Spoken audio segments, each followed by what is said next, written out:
Driving change in maritime.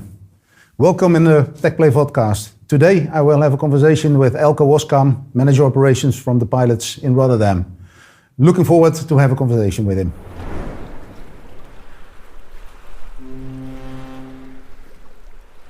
Elco, welcome in the studio. Good to have you here as a guest. Yeah, thank you.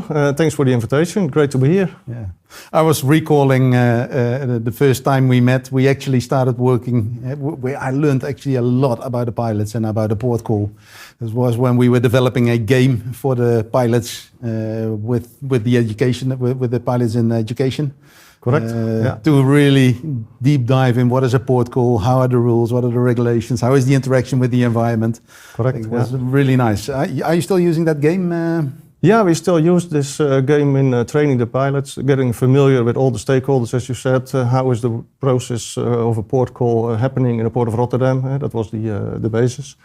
And to familiarize these new pilots with all the stakeholders, nautical service providers, the role of the harbor master, the terminals, the various agencies we have in the port of Rotterdam. So we're still using it. Yeah, great to hear. It's and it's it's about safe and smooth sailing in the port. I think the port needs to be efficient. That's where TechPlay is, but also risks. The safety part is really key in that part. Yeah. I really enjoyed creating that game, so I still have sweet memories about that. But maybe can you briefly introduce yourself to the audience? Who is Elco and what is your role? What have you been doing in ports in the maritime world? Yeah, of course. I am the manager operation of the Rotterdam Rijnmond pilot services. My background is already from my early age in shipping. My parents had a barge, so I was living on an inland barge, sailing around through the port of Rotterdam since my early days. I went to the Nautical College in Rotterdam and started sailing a seafarer career for 10 years on the deep sea chemical tankers. And over 20 years ago, almost 21 years ago, I joined the Rotterdam Pilot Services as a pilot. 10 years as a pilot in the port of Rotterdam, Dordrecht, Moerdijk. And the last 10 years as a member of the board and the last 7 years as the operations manager. And well, I'm responsible for the amount of pilots, to have enough pilots to meet the demand of the shipping industry. Secondly, the planning, that must be well done in a smooth and efficient way, as efficient as possible.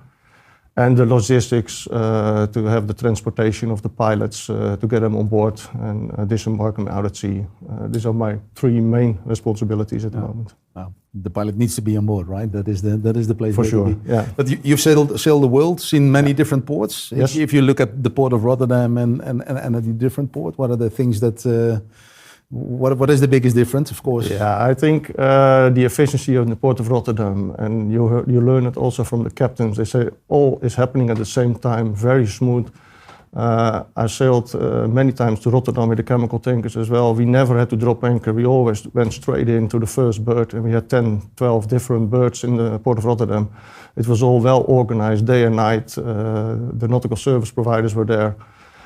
Compared to other ports and basins where we have to drop anchor, wait 1, 2, 3 days, berth not available, cargo not ready, so I can go on with that.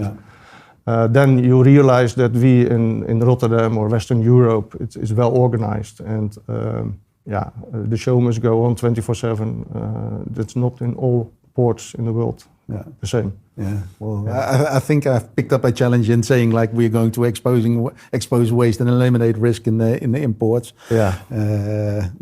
Rotterdam is clearly a very efficient port. That is what I see as well. But still there is room for improvement, of course. We see. You almost must bear in mind that we are efficient, but we can do it better. But in the scale, on a world scale, we still must admit that we have a very efficient port. But saying that, all the waste we still see, if we can eliminate that or at least reduce it, it will be of benefit of all. Yeah, so that's definitely. That is also the quest of TechPlay where we are aiming for. But I know that you still are going on a vessel, even though you are a board member and a manager operations. You still have the. What was the last trip you made? Last Friday I had 3 trips. Very good to show and discuss about it as well. The first trip, it was a very small coaster. She was scheduled to go out at sea, but the waves were more than 4.5 meters with a northwesterly gale. So I advised the captain, with this small vessel with only 3.5 meters draft and 86 meters length, it's better to wait until the storm has reduced a bit. So I called the agent, it was from Dordrecht, and we had, there were buoys available for a lay-by position. And then I discussed it with the harbor master and the chief pilot. It's better to have this vessel inside for a few more hours. So in the end, we shifted the vessel to a safe berth and wait until the storm was over. But in the meantime, I go to a next ship. I was scheduled for a large container feeder, but when I came on board, the captain said, what are you coming to do here? Because I'm not yet ready. I still have 3 hours to go with cargo and operations. So I was ordered, but the vessel was not yet ready. So it was cancelled, the pilot, and then there was a vessel, due to the strong wind, was breaking his lines in the buoys in Waalhaven. So I immediately went straight with the boatman to this vessel, and I had to bring her out at sea last Friday afternoon, and then disembarked by the helicopter, the pilot helicopter. So it was quite a nice day for me. We can discuss a lot of things, but it all happens to you in one day. It was just one day. Staying longer in port, not being ready. I think these are typically also the things we recognize, or we have from clients, where everyone is looking and how can we prevent this kind of thing. If I look at that is your pilot job. If I look at the daily operations in making sure that the right pilot is on the right vessel, what are the challenges that you encounter in that area? Now, what is very challenging for us is the forecast how many pilot jobs per day we can expect. On an average day, we do 160 jobs, but it can vary from 110 to 200 or even more than 200. So that makes it very difficult to have a proper planning. So we have a bare minimum, so many pilots at least available for the jobs, but in case there is a high traffic demand, we can send out a text message to all the mobile phones for all the pilots who are at home. Please, we need extra resources. So that's one of the biggest challenge we have. And then on the other hand, the weather conditions are changing, and that's also directly involving our business as well. If there is a long storm period or a few days with dense fog, a lot of vessels are late waiting, and then when it's cleared up, you go up to we have to run. That makes it challenging as well, but I think we managed to serve most of the vessels just in time. Yeah. And this difference between the 110 and 200, is that any idea, or did you do any analysis on what is causing these type of differences in that? You see the 110 is when there is a storm, when the whole day is storm, the wind is blowing like hell, then the large container vessels will stay outside. So then you have 110, and then after the storm, it goes up to 180, 190, and on some days to 200. So it mostly has a reason that we have a very low traffic, and the next day it's quite high. On average, it's between 140, 160 jobs. It's more or less smooth sailing for us. We can manage to deal with all this traffic. And in the end, the whole year we are able to deliver more than 96, 97% of all the jobs just in time as they were ordered for. Yeah. So 3 to 4%. We are not able to do it on the requested time, but then still within 1 hour we managed to do. And that includes these extreme numbers that we were mentioning, the 200 and 110. Yeah. It's interesting to see how. And you use the example of weather. Is that the main cause of these big variations, or are there other factors which are?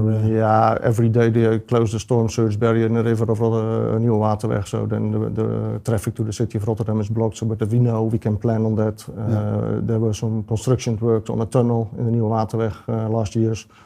But mostly it's due to the weather. It can be wind or it can be dense fog period that are the most. up until what level, whether a stake is an important condition, up until what level is it safe? Can you elaborate a bit on that part when there are some rules or regulations about that? Yeah, there are rules for the large vessels with a big windage area, lateral area with the wind forces on the big container vessels. We have a certain speed limit, roughly above 4.6. The top of above 4.6 will be the end of the large vessels. For very deep draft vessels, the Euro channel is closed when the swell is too high. But yeah, shifting within the port or the small bulkers, yeah, we can go on till almost under all conditions. The port in Rotterdam almost never closes, even with code red. Might be some traffic, but of course it's reduced. Yeah. Okay. Oh, that's interesting to know. I thought there was it was really, it's going very low. It is low, but we still might have some traffic. One of the funny parts is like, we do have a system and we're monitoring all vessels in port and we are informing agents, etc. Yeah. So we had the closure of the water, what's called the name, when the Maas Delta. Maas Delta is closed. Well, it was closed, and then all alarms went off because there were no vessels entering in and out outside of port. So our technical team got really worried about that part. So we're monitoring it very closely on that end as well. Maybe also touching on you have limited resources. It's about operational excellence, optimization. How are the pilots dealing with optimization and in this arena of you need to be there when the vessel is calling in? Yeah, but it's only not the pilots. We work together with a nautical service provider, and the fairway must be available. So we have a close relationship with the port authority, with the tugboat companies, with the boatmen, and we do align our planning with these parties. And if a vessel is ordered, we all say yes, I can deliver, you can deliver, and then we accept this ship. And in that perspective, if you are not able to deliver by one of each of us, we have to give another ETA or other departure proposal. So we try to align this and optimize our planning and also the planning of the other service providers. And of course, the fairway must be available. It must be safe to sail the vessels. Yeah. And it's a collaborative game, right? The port call, it's up to 28 parties in one or the other way involved. I think the nautical the nautical service provider is kind of the core. How is that information exchanged being done between the harbour master, the pilots, and the towage company? For this alignment of the planning, the cooperation between the nautical service provider, we have our own system, the Joint Interactive Nautical Service Providers Platform. GITS is the Dutch abbreviation. In that we align the pilot planning, the tugboat planning, and also the boatman. It's sent to the harbour master, to his system, the HAMIS system. They will accept if the fairway is clear, if it is safe to go. But ordering the movements is done by port base, so all the agents they order the vessels via port base. We also have a direct link with port base, and we are sending back the data from the planning phase until the execution phase. So when the pilot has been scheduled, the pilot is on board, the expected time of arrival at the harbor basin, the first line, and also the gangway downtime. So when the vessel is ready for cargo operations, we all send it back to the port community system. So in that way we are connected digitally and try to optimize not only our planning, but also for the logistic chain collaboration. Yeah. And digitization you mentioned, there are many places where you can digitize or automate the vessels. What initiatives do you have within the pilot organization going on the digitization area? Yeah, we started with eliminating the paper pilot certificate. We did all on paper, written down the signature of the captain, signature of the pilot. It's all digitalized now in an app. At the moment, we are very busy with renewing our planning program. The software of the planning program of the pilot is 20 years old. We are rebuilding it in a modular way. And we are aiming for next year to have the planning department change to the new system with the new techniques and also some kind of intelligence incorporated that the system will give an alarm if there is a pilot plant which does not have the right license. Mm-hmm. And also it will look if it will fit in the work and rest hours, if the voyage length and the transportation time. So it's just optimizing our planning. The first steps, of course, you still need human interface and the human intellect to do the planning, but it is more or less a decision support system. Yeah, that's the first step we are aiming for to operate next year. Okay. And on the sustainability level, I know you have also a couple of initiatives going. Yeah, it's very important. Your license to operate, of course, the emissions. The first thing we are doing right now is replacing our diesel taxis for full electric taxi transportation. We do more than 2 million kilometers by car in the port of Rotterdam each year. So we're changing to full electric. And the other thing is on our pilot boats. All these boats will be equipped with data boxes to collect data from the speed, fuel consumption, but also the weather conditions at that time. Try to optimize the sailing pattern of the pilot boats. And get data not only for fuel consumption but also predictive maintenance to have a better understanding when maintenance must be done. Also for the well-being of the skippers and also the pilots on board of the speed tenders. And next year we will start with a new type of helicopter which is a bit less fuel consumption and it's also able to fly on the sustainable aviation fuel. That is an option. So on different ways we are looking into reducing the emissions, and that's still in the very beginning for the pilot tenders, must be replaced in 5 to 6 years. You now see more this electric foiling tenders coming up in the market. We are looking into that, but in Rotterdam we have the big problem of the net congestion. Mm-hmm. There is no electricity available, so that makes it quite difficult to start in Rotterdam with this kind of vessels. Yeah, interesting. I never realized you were making more miles on the road than you are on the vessel. But 2 million miles, that's a lot, and it's a good kilometers. Kilometers, yeah, okay. Yeah. But the sustainability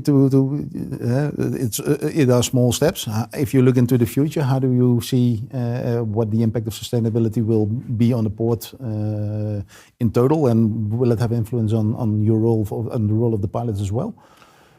Yeah, you see the energy transitions. Nowadays we still transport a lot of crude oil, but if that will slowly be replaced by hydrogen or ammonia, new fuels, it also has to do with if there is more volume to be transported, more vessels, more pilot jobs, dangerous goods. So that will be a challenge for the future to get enough pilots. That's also one of the big issues, the labor market. So things will change. On the other hand, you see remote-controlled vessels. The inland barging industry is leading the way. So I can see that you see a lot of remote-controlled inland barges. Maybe the short sea will follow, and later on the deep sea. Although, remote-controlled deep sea, it will take some years to go. But maybe technology can help us as well in the future. Well, on the remote control, we had Remco Picard in from shipping technology as well. There are still a couple of steps to be taken over there, but we definitely are on a track over there. Yeah. Cool. And we stepped on digitization within the organization. That's done, I think, for all pilots in the Netherlands, right? Or is Rijnmond having its own IT department?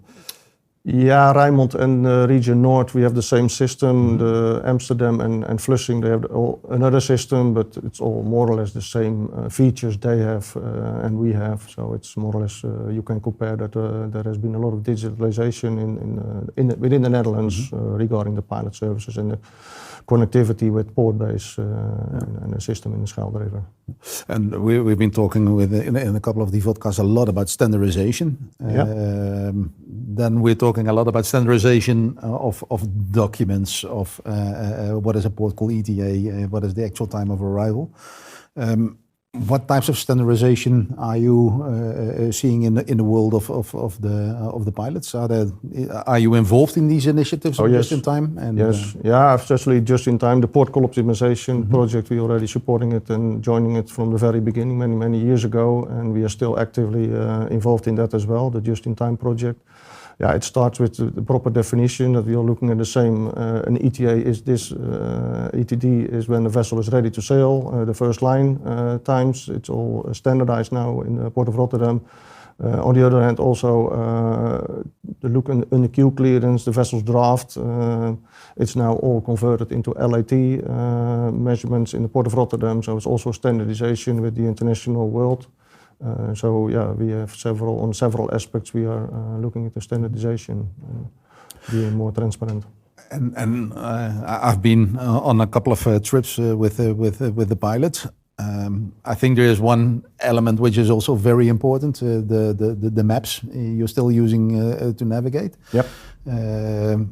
Are there any developments in that area on how to use these maps? And yeah, worldwide they're working on the S100 standard. I just had a meeting last week. We want to have a test bed at the end of 25, early 26, by using the new features of the S100 standard maps. But yeah, we are depending on the hydrographic officers to deliver it, and also the chart must be incorporated in our systems, nautical marginal shipping system we use for sailing the large vessels. So our laptops, our software must be ready to deal with the new standard as well. But it looks quite promising that all the information you can present in the nautical charts. Yeah. So that will be a big challenge for the next 2-3 years as well, to implement the new standards. Yeah.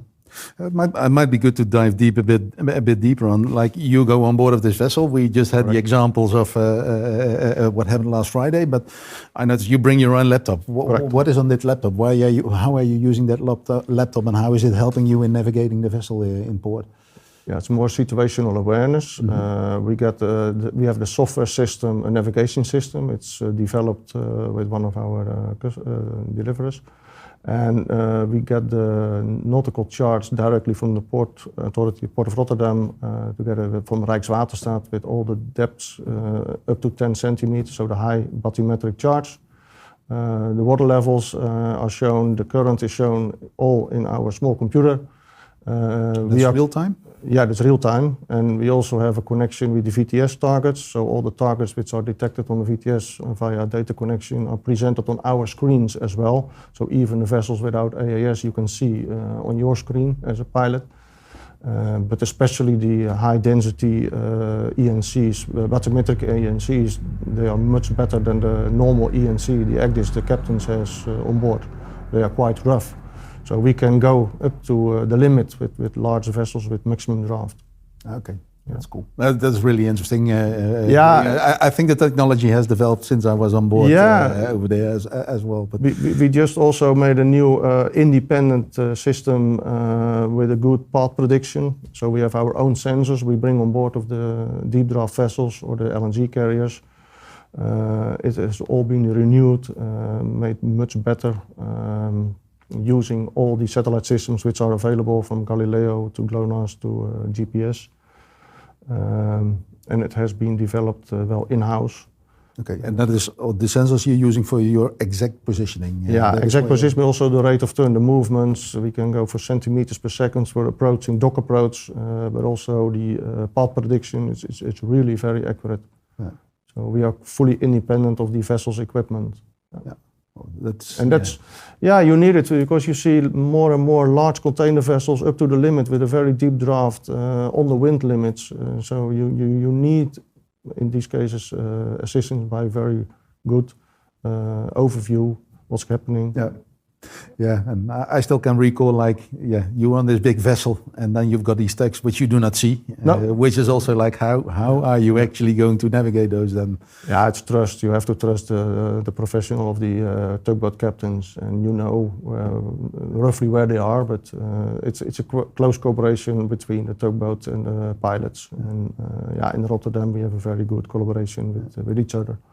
And how many pilots are active currently in Rotterdam? In Rotterdam we now have 220 pilots. 220 pilots. Working. Yeah, that's the 24/7 business. Yeah, it's 24/7. It goes on the whole year. We do 57,000 jobs a year, sometimes 58. But one of the questions I always also like to ask is like, if there is there something that people in the industry do not know and actually should know about the ports and the systems that are going? Is there anything you want to share with the audience on that part, which you say like? Yeah, we might be not that visible, but I think we are the loop oil in the machinery of the port call operations. If we are not there or we cannot deliver, the whole process will stop, because most of the big vessels, sea vessels, will not enter a port or leave a port without the nautical service providers. I think not all people do know the role of the nautical service providers. If we mess up, it will have a big impact on the terminal plannings, on the fairway plannings. Yeah, the captain is not allowed in. No, only if he has his own certificates in that case. Yeah, really nice. And if there is anything you could change in the way the port is operating currently, what is it that with a magical wand you would change and say like, oh, as of now this would be? No, we are working on it. I think the just-in-time project. I think the role of the terminals, they must take their responsibility, because we see many occasions. I give the example. I was ordered for a vessel, but the terminal was not yet ready with loading or discharge operations. This information is not yet visible for us. And it's not only the nautical service providers planning what matters, but also the terminal, because they are in the lead. The berth must be available, the vessel must leave in time. So I hope with the just-in-time project that also there is commitment from the terminals that they share their information and also give us well in advance the time the vessels are ready to sail, or not, if there is any delay on the terminal side, because a crane can break down, that can happen, always things can happen, but let us know. Now we don't know until the pilot comes on board and then the captain says, okay, it's still 1 hour to go. It's useless. It's not only for us, but also the tugboats are wasting the fuel and the boatmen are waiting in the cars. So I hope with the just-in-time project, the involvement of the terminal planning in the whole logistic chain might help us as well. Yeah. So it's kind of like we were discussing earlier, like the way you can see the surroundings of your vessel. You want to have the bigger surroundings from a planning and operational perspective as well. Yeah. Okay, Elco. Thank you very much for being on this conversation on the TechPlay podcast. I really enjoyed the conversation again, and I guess I will pick up the game again and do another round of the pilot game. Thank you. Always welcome. Thank you.